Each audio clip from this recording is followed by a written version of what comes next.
భారతదేశంలో ఒక నేత ఎన్నికల్లో ఓడిపోతే ఆ నేత నాయకురాలికి సంబంధించిన పార్టీ కార్యకర్తలు లేదంటే అభిమానులు ఆమెకు ఓటేసిన వారు వీళ్ళంతా బాధపడవచ్చు. లేదంటే సదరు నాయకురాలి యొక్క పార్టీతో పొత్తులు పెట్టుకొని ఆమెతో కలిసి పనిచేసి కలిసి అధికారం పంచుకోవాలనుకున్న ఇతర పార్టీల వాళ్ళు బాధపడ్డా కూడా అర్థం ఉంది.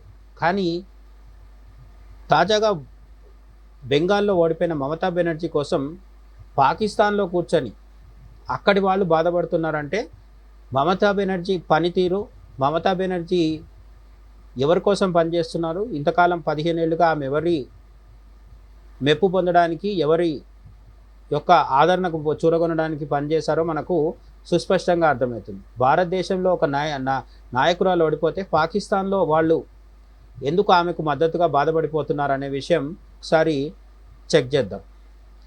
2026 పశ్చిమ బెంగాల్ అసెంబ్లీ ఎన్నికల్లో మమతా బెనర్జీ నేతృత్వంలోని టీఎంసీ ఘోర పరాజయం పాలైన విషయం మనందరికీ తెలిసిన విషయమే. గత వారం రోజులుగా ఇదే అత్యంత ప్రధానమైన వార్తగా దేశంలో కొనసాగుతుంది. చరిత్రలో బీజేపీ మొదటిసారి బెంగాల్ రాష్ట్రంలో అధికారం చేపట్టింది. బీజేపీ 294 సీట్లలో 207 సీట్లు అంటే డబుల్ సెంచరీ గెలుచుకొని ల్యాండ్ స్లైడ్ విజయం సొంతం చేసుకుంది. మమతా టీఎంసీ కేవలం 80 సీట్లకు మాత్రమే పరిమితమైంది. 2021 గత అసెంబ్లీ ఎన్నికల్లో ఈమెకు 215 సీట్లు వచ్చాయి. 215 సీట్ల నుంచి మమతా బెనర్జీకి 80 సీట్లకు ఆమె గ్రాఫ్ పడిపోవడం జరిగింది. అయితే దీని గురించి ఈ చారిత్రాత్మకమైన మమతా బెనర్జీ గారి పరాజయం గురించి, పరాభవం గురించి పాకిస్తాన్లోని మీడియా డాన్ అనే ఛానల్, ఈ డాన్ అనేది పాకిస్తాన్లో అత్యంత ప్రధానమైన మీడియా సంస్థ, DAWN డాన్ ఛానల్లో ప్యానల్ డిస్కషన్ జరుగుతుంటే మమతా పరాజయాన్ని ప్రతిపక్షాల యొక్క సంపూర్ణమైన ఓటమిగా అక్కడి విశ్లేషకులు వ్యాఖ్యానించడం జరిగింది. మమతా బెనర్జీ ఒక్కరు ఓడిపోతే భారతదేశంలో ఉన్న పూర్తి ప్రతిపక్షం మొత్తం ఓడిపోయింది అని చెప్పి అక్కడ వాళ్ళు అభిప్రాయపడుతున్నారు. అంటే మమతా బెనర్జీకి పాకిస్తానీలు ఇస్తున్న గౌరవము, ప్రాధాన్యత మనం ఇక్కడ అర్థం చేసుకోవాల్సిన అవసరం ఉందన్నమాట. పాకిస్తానీ విశ్లేషకుడు ఏమంటున్నాడంటే ప్రతిపక్ష నాయకురాలు ఎవరైతే ఉన్నారో ఈ ప్రతిపక్షాల యొక్క నక్షత్రం మొత్తం అపోజిషన్కి ఒక మార్గదర్శనం చేసే నాయకురాలు లాంటివంటి మమతా బెనర్జీ ఓడిపోవడం అనేది ఈ పాక్ విశ్లేషకుడు జీర్ణించుకోలేకపోయాడు. అదొక పెద్ద దెబ్బ అని చెప్పి అతను పాకిస్తాన్ స్టూడియోలో కూర్చొని భారతదేశం గురించి తెగ బాధపడిపోతూ చెప్పిన విషయం అన్నమాట. మమతా ఓటమి ప్రతిపక్షాల ఓటమి, ఆమె వాళ్ళ నాయకురాలు, ఇక ముందు కొన్ని దశాబ్దాలు బీజేపీ అధికారంలోనే ఉంటుంది అని పాక్ ప్యానలిస్టులు ఒకరితో పోటీపడి ఒకరు చెప్పడం జరుగుతుందన్నమాట. అమిత్ షా బెంగాల్ ప్రచారాన్ని నడిపించిన మ్యాన్ ఆఫ్ ది మ్యాచ్ అని కూడా అక్కడున్న విశ్లేషకులు అమిత్ షా గురించి కూడా మాట్లాడుకోవడం జరిగింది. ఎందుకంటే మమతా బెనర్జీని ప్రధానంగా ఓడించింది అమిత్ షాని అని చెప్పి వాళ్ళ ఉద్దేశం.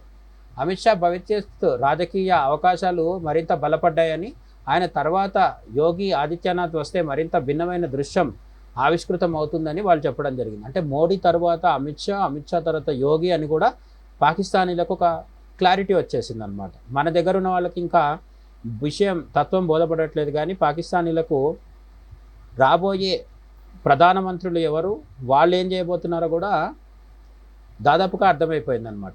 మమతా పాలనలో అవినీతి, పాలనా వైఫల్యాలు ప్రజల్లో కోపం కలిగించాయని, బీజేపీ ఆర్థిక మోడల్తో ఓటర్లను ఆకర్షించిందని పాక్ ప్యానలిస్టులు అన్నారు. పాకిస్తాన్లో ఉన్న ప్యానలిస్టులకు కూడా అసలు విషయం అర్థమైంది. మన దగ్గరున్న సోకాల్డ్ మేధావులకు, అనలిస్టులకు అర్థం అవ్వట్లేదు. ఈవీఎం హ్యాకింగు, ఓట్ చోరీ, SIR ఇటువంటి దొంగ కారణాలన్నీ చెప్తూ మమతా బెనర్జీ వైఫల్యాలని ఎండగట్టడానికి ఇప్పటికీ మన వాళ్ళకి నోర్లు రావట్లేదు, ధైర్యం సరిపోవట్లేదు, నిజాయితీ ఉండట్లేదు. కానీ పాకిస్తాన్ ప్యానలిస్టులు మమతా బెనర్జీ అవినీతి, పాలనా వైఫల్యాలే ఆమె ఓటమికి కారణం, ప్రజల యొక్క తిరస్కరణకి కారణం అని చెప్పి వాళ్ళు మాత్రం చెప్పడం జరిగింది. ఇది నిజంగా హర్షించాల్సిన విషయం. వాళ్ళ విదేశంలో కూర్చొని, పక్క దేశంలో కూర్చొని కూడా అసలు విషయాన్ని అర్థం చేసుకోగలిగారని మనకు ఈ ప్యానలిస్టుల మాటల ద్వారా అర్థమవుతుంది అన్నమాట. భారత్ మ్యాప్పై పశ్చిమం నుండి తూర్పు వరకు జార్ఖండ్ మినహాయిస్తే, జార్ఖండ్ లాంటి ఒక చిన్న రాష్ట్రాన్ని మినహాయిస్తే తూర్పు తీరం నుంచి పశ్చిమ తీరం వరకు సాఫ్రాన్ అంటే కాషాయం రంగు వ్యాపించిందని ఈ పాక్ ప్యానలిస్టులు తెగ రొమ్ములు బాదుకొని చాలా బాధపడుతూ ఉండడం అనేది మనకు సంతోషకరమైన విషయం. జాతీయవాదులకైతే ఇది సంతోషకరమైన విషయం. అటువంటి పాకిస్తానీ ప్యానలిస్టుల ఆర్తనాదాలు, ఆహాకారాలు, మమతా బెనర్జీ ఓటమికి వాళ్ళు పడుతున్న బాధ నిజంగా భారతదేశ బీజేపీ అభిమానులకు, మోడీ అభిమానులకు, అమిత్ షా అభిమానులకు, మొత్తంగా జాతీయవాదులకు సంతోషకరమైన పరిణామం. ఈ ఫలితాలు భారతదేశంలో బీజేపీ దీర్ఘకాలిక ఆధిపత్యానికి మరో నిదర్శనమని పాకిస్తానీ విశ్లేషకులు కూడా ఒప్పుకుంటున్నారు. మన దేశ విశ్లేషకులు ఎప్పుడు ఒప్పుకుంటారో తెలియదు. అయితే రాబోయే కాలంలో భారతదేశంలో బీజేపీ ప్రభావం ఎలా ఉండబోతుంది, దీనిపైన మీ ఒపీనియన్స్ కామెంట్ సెక్షన్లో చెప్పండి. జై హింద్.